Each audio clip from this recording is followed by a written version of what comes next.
ஓம் ஸ்ரீம் ஜெய் ஆஞ்சநேய மாகாளி அம்மாவே வணக்கம். நம்ம இன்னைக்கு எடுத்துக்கிட்ட தலைப்பு, ஐந்தாம் வீட்டில் சூரியன், செவ்வாய், சனி, ராகு, கேது போன்ற தீய கிரகங்கள் நிற்கக்கூடாது, ஏன்? இதை பற்றி தான் இந்த பதிவில் பார்க்க போகிறோம். ஐந்தாம் வீட்டை புத்திரஸ்தானம் அப்படின்னு சொல்லுவாங்க. ஜாதகத்தில், ராசி கட்டத்தில், லக்னத்திலிருந்து எண்ணி வருகின்ற ஐந்தாம் வீட்டை புத்திரஸ்தானம் அப்படின்னு சொல்லுவாங்க.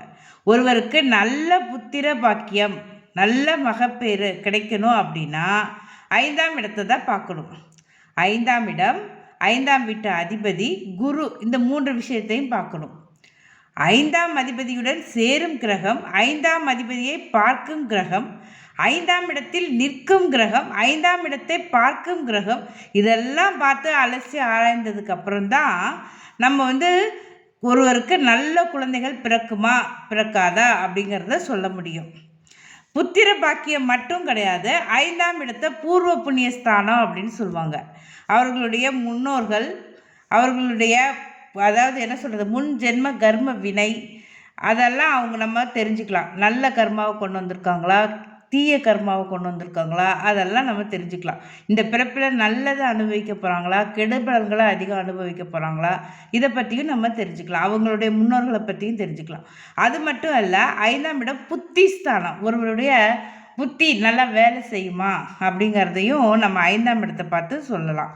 அவங்களுக்கு அதை என்ன சொல்கிறது, தகுந்த சமயத்தில் அவங்களுடைய புத்தி, சமயோசித புத்தி நல்லபடியாக வேலை செய்யுமா அப்படிங்கிறதையும் நம்ம ஐந்தாம் இடத்தை பார்த்து தெரிஞ்சுக்கலாம்.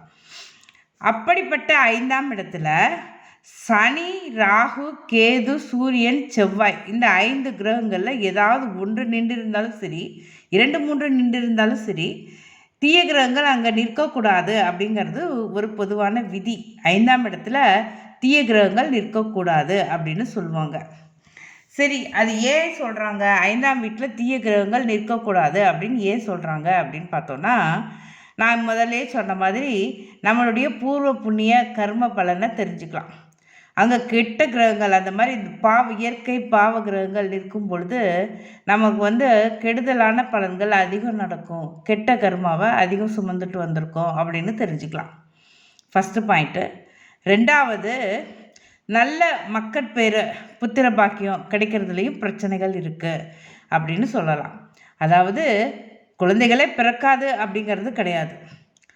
குழந்தைகள் பிறந்து சின்ன வயசில் அவங்க சொல் பேச்சு கேட்காம கெட்ட வழியில், தீய வழியில் போனாலும் கஷ்டம்தான். அதுவும் ஒரு புத்திர தோஷம்தான். பிள்ளைங்களுக்கு உடல் நலம் சரியில்லாமல் ஒரு உச்ச ஊனமாக இருந்தாங்க அப்படின்னா, பிள்ளைங்க கஷ்டப்படுறாங்க அப்படின்னா, அதுவும் ஒரு வகையான புத்திர தோஷம்தான். ஆண் குழந்தைகள் மட்டுமே இருப்பதும் புத்திர தோஷம்தான். பெண் குழந்தைகள் மட்டுமே இருப்பதும் புத்திர தோஷம்தான். சரி, நம்ம வயசுக்கு வாலிப வயதில் பிள்ளையை பறி கொடுக்கறதும் புத்திர தோஷம்தான். பிள்ளைங்க வயசுக்கு பெரிய பிள்ளைங்களாம் ஆனதுக்கப்புறமா அவங்க நல்ல வாழ்க்கை அமையலை, அவங்களுடைய வாழ்க்கை பாதை சரியான முறையில் அமையலை, அவங்க வாழ்க்கையில் ரொம்ப கஷ்டப்படுறாங்க, பொருளாதார வசதியில் கஷ்டப்படுறாங்க, வேறு என்னென்னமாவது துன்பங்கள், உடல் நலம் கெட்டு போகிறது, வேறு அவங்க வாழ்க்கையில் எந்த மாதிரி கஷ்டங்களை அனுபவித்தாலும் நமக்கு பெற்றவங்களுக்கு மனசு வலிக்கும். அதாவது உலகத்திலே ரொம்ப கஷ்டமான விஷயம், கொடுமையான விஷயம் நம்ம பிள்ளைங்க கஷ்டப்படுறத பார்க்கறது தான். அந்த மாதிரியான விஷயங்கள்லாம் நடக்கும். அது ஒரு வகையான புத்திர தோஷம். அதுக்காகத்தான் இந்த மாதிரி கெட்ட கிரகங்கள், இயற்கை பாவ கிரகங்கள் ஐந்தாம் இடத்துல நிற்கக்கூடாது அப்படின்னு சொல்லுவாங்க. சரி, இந்த மாதிரி கிரகங்கள் இருந்துட்டாலே, இந்த கிரகங்கள் நின்றுட்டாலே, தீய கிரகங்கள் நின்றுட்டாலே புத்தி ஒருவருக்கு சரியாக வேலை செய்யாதா அப்படின்னு கேட்டால், அதுவும் ஒரு 50% நம்ம எடுத்துக்கலாம், 50-60% எடுத்துக்கலாம். அதுவும் சனி, அந்த சனி கிரகம் மட்டும்தான் இங்கே நம்ம இதை கவனிக்கணும். சனி நின்றுட்டா ஐந்தாம் இடத்துல அது சமயோசித புத்தி அப்படிங்கிறது வேலை செய்யாது. அவங்களுக்கு புத்தி இருக்காது அப்படிங்கிறது கிடையாது, புத்திசாலி இல்லை அப்படிங்கிறதும் கிடையாது. அந்த சமயோசித புத்தி வேலை செய்யாது. தகுந்த சமயத்தில் புத்தி வேலை செய்யாது. அவங்களுக்கு சரியான நேரத்தில் தப்பான முடிவு எடுப்பாங்க, தப்பாக முடிவு எடுப்பாங்க, குழப்பமாக இருப்பாங்க, குழப்பவாதிகளாக இருப்பாங்க ஐந்தாம் இடத்துல சனி இருந்தால். அது மட்டும் அல்ல, அவங்களுக்கு வாழ்க்கையில் நல்லது நடக்கணும், அடுத்த ஸ்டெப் ஒவ்வொரு ஸ்டெப்பாக முன்னேறி போகணுன்னா ஒவ்வொரு விஷயத்துலேயும் முன்னேற்ற தடை இருக்கும் அவங்களுக்கு. படிப்பு விஷயத்துல ஆகட்டும், ஒரு கல்யாண விஷயத்துல ஆகட்டும், குழந்தை பெறுகின்ற விஷயத்துல ஆகட்டும், அடுத்து அவங்க வாழ்க்கையில் அதை என்ன சொல்கிறது, அடுத்த கட்டம் ஒரு நல்ல ஒரு அதை பொருளாதார வசதியாகட்டும், வேலையாகட்டும், எல்லா விஷயத்துலையுமே நிறைய தடங்கல்கள், முட்டுக்கட்டை, முன்னேற்ற தடைகள் இதெல்லாம் சந்தித்த பிறகு தான் அவங்களுக்கு நடக்கும். அதுவும் குறிப்பாக ஆண் பெண் ஜாதகத்தில் 5ஆம் வீட்டில் சனி இருந்துட்டா திருமண வயதில் இருக்கின்ற குழந்தைகள் ரொம்ப கஷ்டப்படுவாங்க. காலதாமதம் ஆகும் திருமணம். 5ஆம் இடத்துல சனி இருக்கும் பொழுது அவர் 7ஆம் இடத்தை பார்வை செய்வார், களத்திர ஸ்தானத்தை பார்வை செய்வார். அதனால் திருமண விஷயத்தில் ரொம்ப லேட் ஆகும். அது மட்டும் அல்ல, அவர் 10ஆம் பார்வையாக 2ஆம் வீட்டையும் பார்ப்பார். 10ஆம் பார்வையாக 2ஆம் வீட்டையும் பார்ப்பார். அதனால குடும்பம் அமையறதுல தாமதம் உண்டாகும் 5ஆம் வீட்டில் சனி இருக்கும் பொழுது. அது மட்டுமல்ல, 5ஆம் வீட்டில் சனி இருக்கும் பொழுது சுக்கிரனை பார்வை செய்தார் சனி அப்படின்னா, அல்லது சுக்கிரனுடன் சேர்ந்திருக்கார் அப்படின்னா, நிச்சயமாக அவங்களுக்கு திருமணம் தாமதமாகும், திருமண வாழ்க்கையில் பிரச்சனைகள் இருக்கும், குழந்தை பேரும் தாமதமாகும். இந்த மாதிரி நிறைய திருமண வாழ்க்கையில் இன்னல்களை அனுபவிப்பாங்க அப்படின்னு தெரிஞ்சுக்கலாம். முறையான ஒரு திருமண வாழ்க்கை அவங்களுக்கு கிடைக்கிறது கொஞ்சம் கஷ்டமாக இருக்கும் 5ஆம் வீட்டில் சனி இருந்தது அப்படின்னா. நல்ல அதாவது என்ன சொல்கிறது, குழந்தை பேரும் கிடைக்கிறது கஷ்டம் அவங்களுக்கு. குழந்தை பேர் தாமதமாக இருந்தாலும் ஆண் குழந்தைகள் பிறந்தால் ரொம்ப கஷ்டம். அவங்க அதை என்ன சொல்கிறது, இவங்களுக்கு நல்ல பிள்ளைகளாக அவங்க இருக்க மாட்டாங்க. அதனால் பெண் குழந்தைகள் பிறப்பது தான் சிறப்பு. 5ஆம் இடத்தில் சனி இருக்க பிறந்தவர்களுக்கு பெண் குழந்தை பிறப்பது தான் சிறப்பு. அதுவும் முதல் குழந்தை பெண் குழந்தையாக இருப்பது நல்லது. ஆண் குழந்தை பிறந்தால் இவர்களுக்கு நன்றி கெட்டவர்களாக இருப்பாங்க. இவங்க சொல் பேச்சு கேட்க மாட்டாங்க. அதாவது என்ன சொல்கிறது, காலதாமத புத்திர பாக்கியத்துக்கு பிறகு அது ஆண் குழந்தையாக இருந்தால் மேலும் மேலும் கஷ்டமாகத்தான் இருக்கும் அவங்களுக்கு வாழ்க்கையில். இதெல்லாம் நம்ம என்ன சொல்கிறது அப்படின்னா, இதெல்லாம் பூர்வ ஜென்ம கர்மா அப்படின்னு சொல்கிறது. அவங்க பூர்வ ஜென்மத்தில் நிறைய கெடுபலன்களை அனுபவித்தவர்கள், அதாவது என்ன சொல்கிறது, கெடுபலன்களை செய்தவர்களுக்கு தான் இந்த மாதிரி 5ஆம் இடத்துல சனி இருக்கும் அப்படின்னு சொல்லுவாங்க. இது எந்த அளவுக்கு உண்மை அப்படிங்கிறது தெரியாது. ஆனால் ஜாதகத்தில் ஜோதிடத்தில் ஜோதிடப்படி ஜாதகத்தில் 5ஆம் இடத்துல சனி இருந்தது அப்படின்னா இந்த மாதிரி குழந்தைகள் விஷயத்தில் கஷ்டப்படுவாங்க, திருமண தாமதம் ஆகும் அப்படிங்கிறது. அதை மேலே மேலே மேலே முன்னேற்றம், அதாவது கல்வியில் தடை உண்டாகும், திருமணத்தில் தாமதம் உண்டாகும், குழந்தை பேரும் தாமதமாகும், வாழ்க்கையில் ஒரு பொருளாதார வசதி சுபிச்சம் அது கிடைக்கிறதுக்கும் முன்னேற்றத்துக்கும் தடையாக இருக்கும். ஒரு சிலருக்கு இதெல்லாம் கிடைச்சிருக்கும், எல்லாமே எனக்கு கிடைச்சிருச்சே அப்படின்னு சொன்னால் அங்கே குருவோட பார்வை இருக்கும். 5ஆம் இடத்தை குரு பார்வை செய்திருப்பார், அல்லது 5ஆம் வீட்டில் இருக்கின்ற சனியை குரு பார்வை செய்திருப்பார், குரு சேர்க்கை பெற்றிருப்பார், ஏதாவது ஒரு விஷயத்தில் குரு அங்கே சம்மந்தப்பட்டிருப்பார், அல்லது அந்த 5ஆம் இடத்திற்கு நிற்கின்ற சனி அவருடைய தசா அங்கே இல்லாமல் இருக்கலாம், புத்தி நடைமுறையில் இல்லாமல் இருக்கலாம். தசா புத்தி நடைமுறையில் இல்லைனாலும் அவர் நிற்கின்ற கிரகத்தின் நட்சத்திர சாரம் பெற்ற கிரகத்தின் தசாவோ நடைமுறையில் இல்லாமல் இருக்கலாம், 5ஆம் வீட்டு அதிபதியின் தசா நடைமுறையில் இல்லாமல் இருக்கலாம். இந்த மாதிரி இருந்துட்டால் இதெல்லாம் ஒரு ரெமெடி. 5ஆம் வீடு திதி சூனிய வீடாக இருந்துட்டாலும் அப்பையும் இந்த சனியால் பெரிய பாதிப்புகள் வராது. ஆனால் 5ஆம் வீடு திதி சூனியம் அடைந்து விட்டால் அதுவும் கஷ்டம்தான்.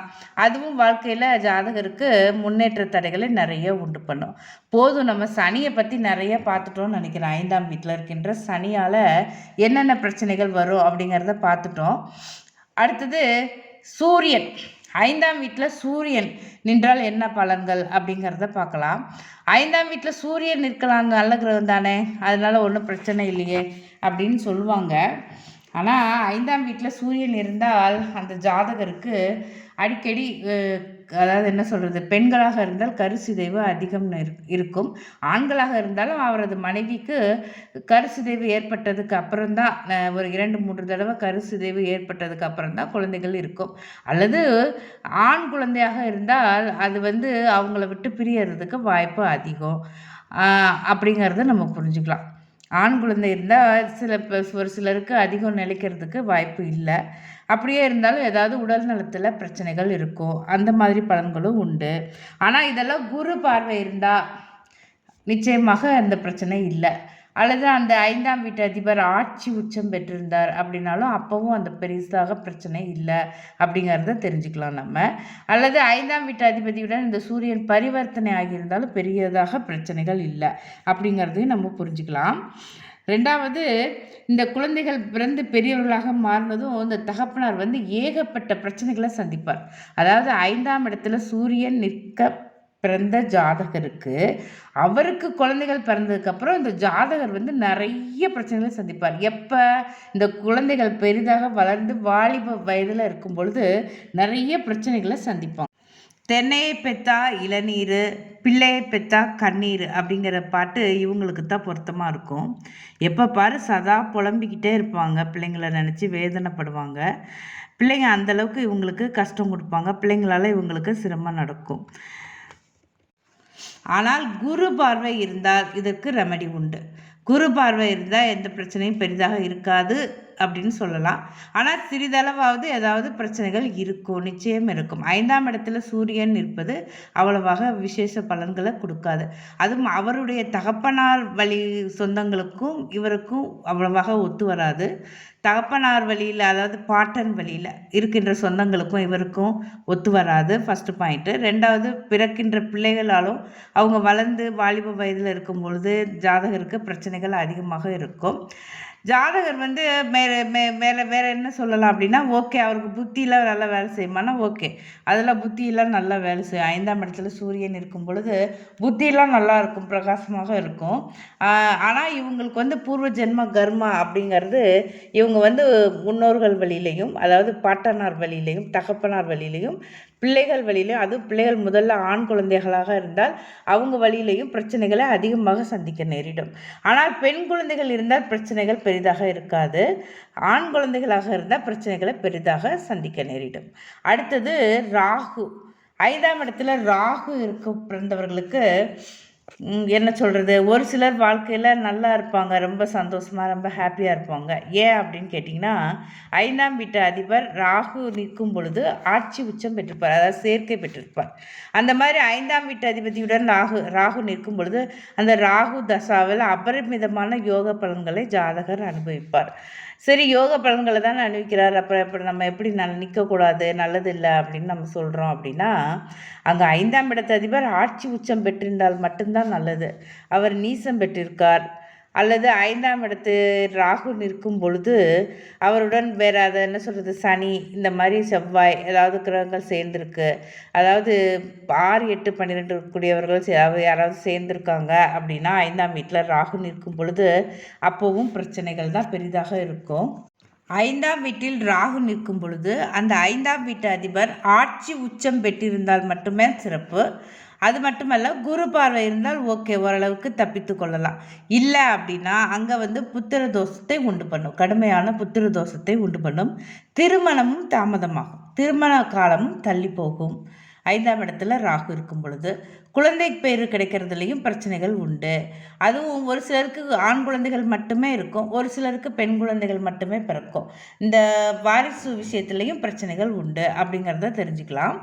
அது மட்டும் அல்ல, 5ஆம் இடத்துல ராகு இருக்கும் பொழுது அவர்களுடைய பூர்வ புண்ணியம் அந்த நல்லா இருக்காது, அது கெட்டு போச்சு அப்படின்னு அர்த்தம்.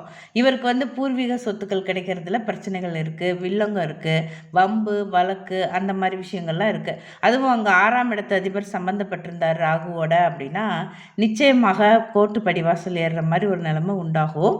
வம்பு வழக்குகளை நிச்சயம் சந்திச்சே தீர்வார், அதாவது பூர்வீக சொத்துக்கள் விஷயத்தில் அப்படின்னு எடுத்துக்கலாம்.